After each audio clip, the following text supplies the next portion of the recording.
नमस्कार, मैं समर के मुखर्जी और आप देख रहे हैं डीजी फिल्मिंग। भाई आपको चाहिए सीधा जवाब कि कैनन R5 Mark II आपको खरीदना चाहिए या नहीं। लेकिन इतने सालों बाद इस कैमरे के आने पर इसका इतना आसान जवाब नहीं दिया जा सकता। आपको पूरे 5 पॉइंट्स के जरिए मैं समझाऊंगा कि ये कैमरा आपके लिए उपयुक्त है या नहीं। लेकिन उससे पहले एक छोटा सा intro. Canon R5 Mark II एक full frame flagship mirrorless camera है जो प्रोफेशनल फोटोग्राफर्स और वीडियोग्राफर्स के लिए डिज़ाइन किया गया है।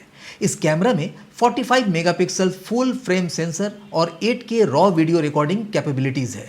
इसके अलावा R5 Mark II में improved image stabilization, high speed continuous shooting, एक साथ वीडियो और photo shooting capability, improved battery life, enhance AI driven auto focus, higher frame rate options, better heat management system, dual card slots और improved connectivity के साथ ये camera reliability और flexibility दोनों ही provide करता है।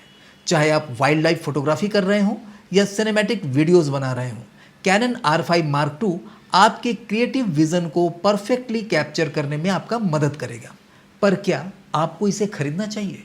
5 पॉइंट्स के जरिए मैं आपको बताने की कोशिश करूंगा। लेकिन इससे पहले आपको जानना चाहिए इस कैमरे की कीमत। जो हम लास्ट में बताते हैं वो पहले ही हम बताएंगे ताकि आप उन पॉइंट्स पर विचार कर सके कि इस कीमत पर आपको ये कैमरा चाहिए या नहीं।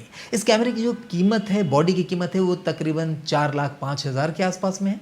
यानी 4 लाख से ऊपर का ये कैमरा है। और इस कैमरे में जो फीचर्स हैं उनको एक एक करके समझते हैं।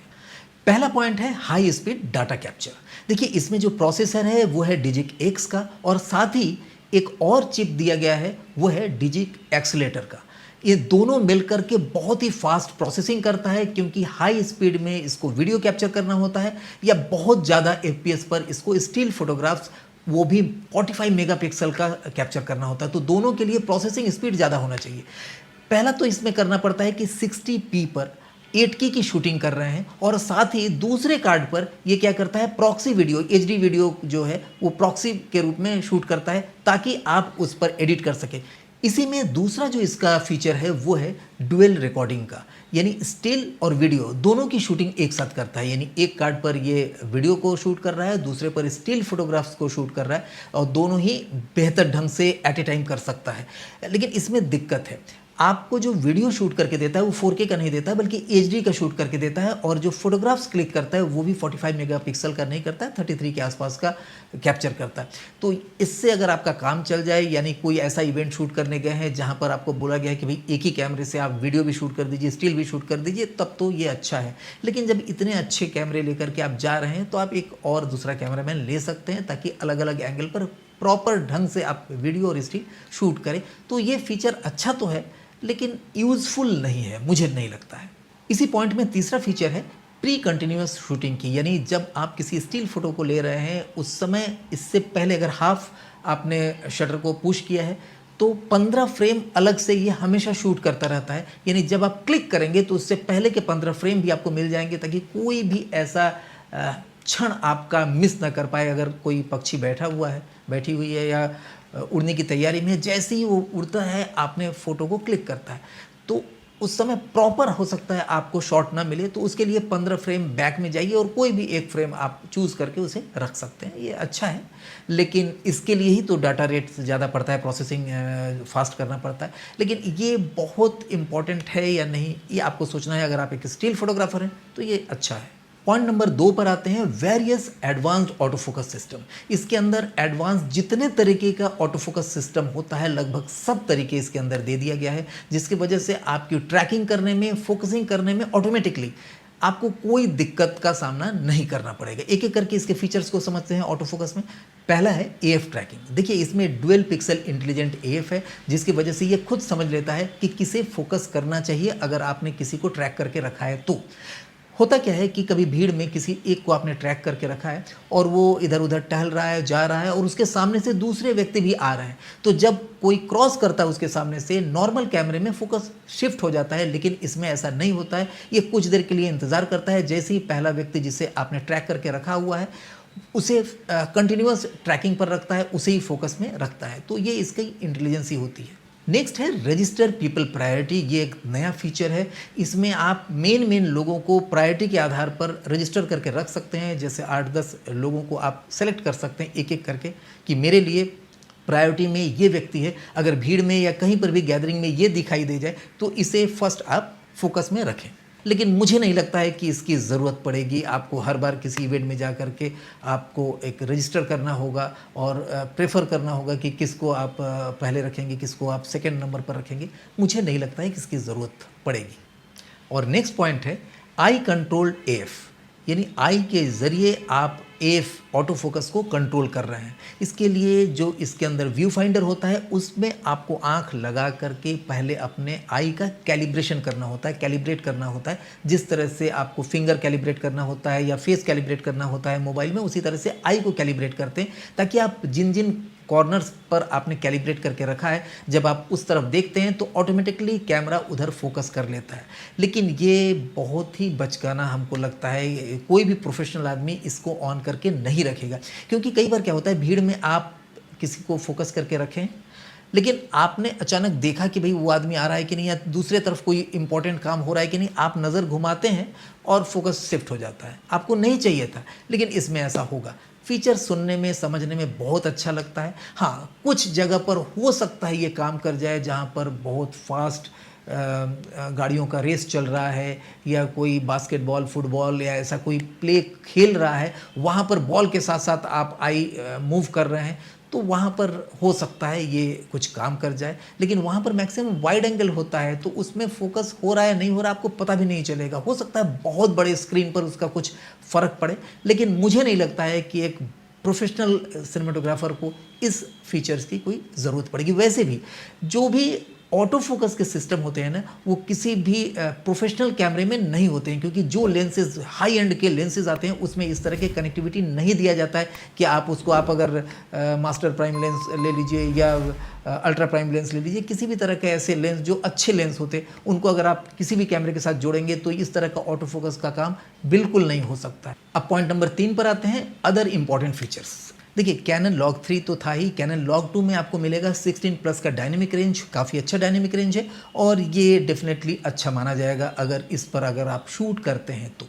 कूलिंग अटैचमेंट इस कैमरे में बहुत ज़्यादा हिट उत्पन्न होगा, क्योंकि आप 8K पर अगर शूट कर रहे हैं, 4K पर भी इवन कर रहे हैं और इतना मेगापिक्सल का कैमरा है, अगर आप स्टिल फोटोग्राफ भी काफ़ी ज़्यादा ले रहे हैं तो कैमरा ऑटोमेटिकली हिट होगा। मेनली वीडियो के समय अगर कंटिन्यूस रिकॉर्डिंग कर रहे हैं तो उस हिट को दूर करने के लिए आपके पास अलग से व्यवस्था होना चाहिए। उसके अंदर तो वैसे है, हवा पास करने के लिए अंदर इन बॉडी एक एयर सर्कुलेशन का व्यवस्था दे दिया गया है, लेकिन अलग से भी अटैचमेंट लगा सकते हैं। थोड़ा महंगा है, 45,000 के आसपास का है, लेकिन उसके अंदर का जो फ़ैन है वो काफ़ी कूल रखने में मदद रखता है और साथ ही उसके अंदर बैटरी भी लगा रहता है। नेक्स्ट एक्स्ट्रा फीचर है टेली लैम्प का। तो टेली लैम्प आगे दिया गया है ताकि एक रेड लाइट जलता रहे जब आप रिकॉर्डिंग करें।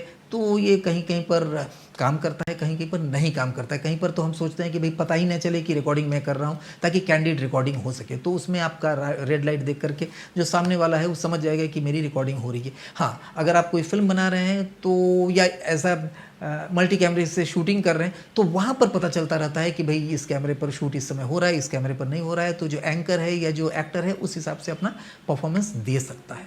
नेक्स्ट है साउंड रिकॉर्डिंग ऑन 100 FPS, यानी 100 FPS पर भी आपको साउंड रिकॉर्डिंग मिलता है। अदरवाइज़ क्या होता है, 100 FPS पर जब आप टाइमलाइन पर लेते हैं तो 25 या 30 के ऊपर साउंड रिकॉर्ड नहीं करता है, लेकिन इसमें 60 पर भी करेगा, 100 पर भी साउंड रिकॉर्डिंग होगा और 100 FPS पर शूटिंग होगा। और जो वीडियो है वो 100 FPS पर किया हुआ है, इसके लिए आप इसे स्लो मोशन पर ले जा सकते हैं और स्लोमो का काम आप एडिटिंग पर भी अगर करेंगे तो बहुत अच्छा दिखेगा।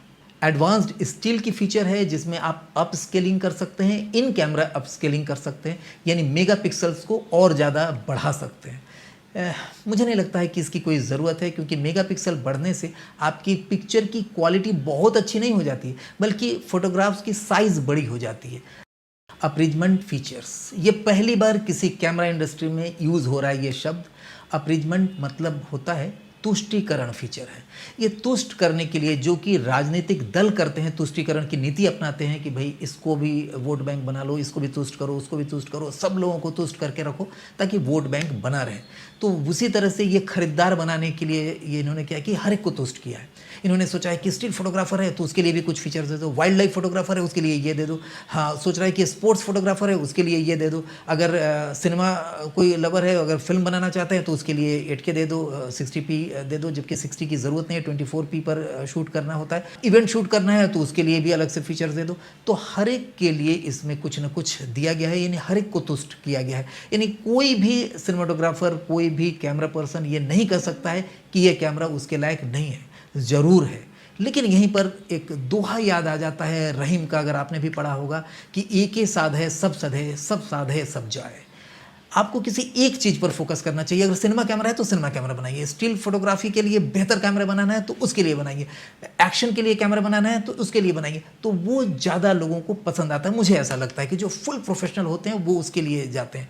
लेकिन हाँ, किसी को सब काम करना है, उसको ऐड भी शूट करना है, म्यूज़िक वीडियो भी बनाना है, उसको एक शॉर्ट फिल्म भी बनाना है, अगर ज़रूरत पड़ेगी तो फीचर फिल्म के लिए भी ट्राई कर सकता है, एक्शन मूवी भी, एक्शन शॉट भी ले सकता है, या फिर स्टिल फोटोग्राफी भी बहुत अच्छा करना चाहता है, वाइल्ड लाइफ फोटोग्राफी भी करना चाहता है, वो हर कुछ करना चाहता है तो इस कैमरे को ले सके। मेरे ख्याल से आपको कैसा लगा आज का रिव्यू? आप लिखेंगे कि आपको ये कैमरा कितना अच्छा लगा। इसके फीचर्स हर जगह उपलब्ध है, नीचे कमेंट बॉक्स में लिखिए, और किस कैमरे के बारे में जानना चाहते हैं वो भी बताइए। नमस्कार। IFTA कोर्स मूवी, टेलीविजन या डिजिटल प्लेटफॉर्म्स के लिए फिल्म और वीडियो प्रोडक्शन में अगर बनाना हो करियर, तो आज ही ज्वाइन कर सकते हैं डीजी फिल्म के जरिए इफ्टा का ऑनलाइन फिल्म मेकिंग कोर्स।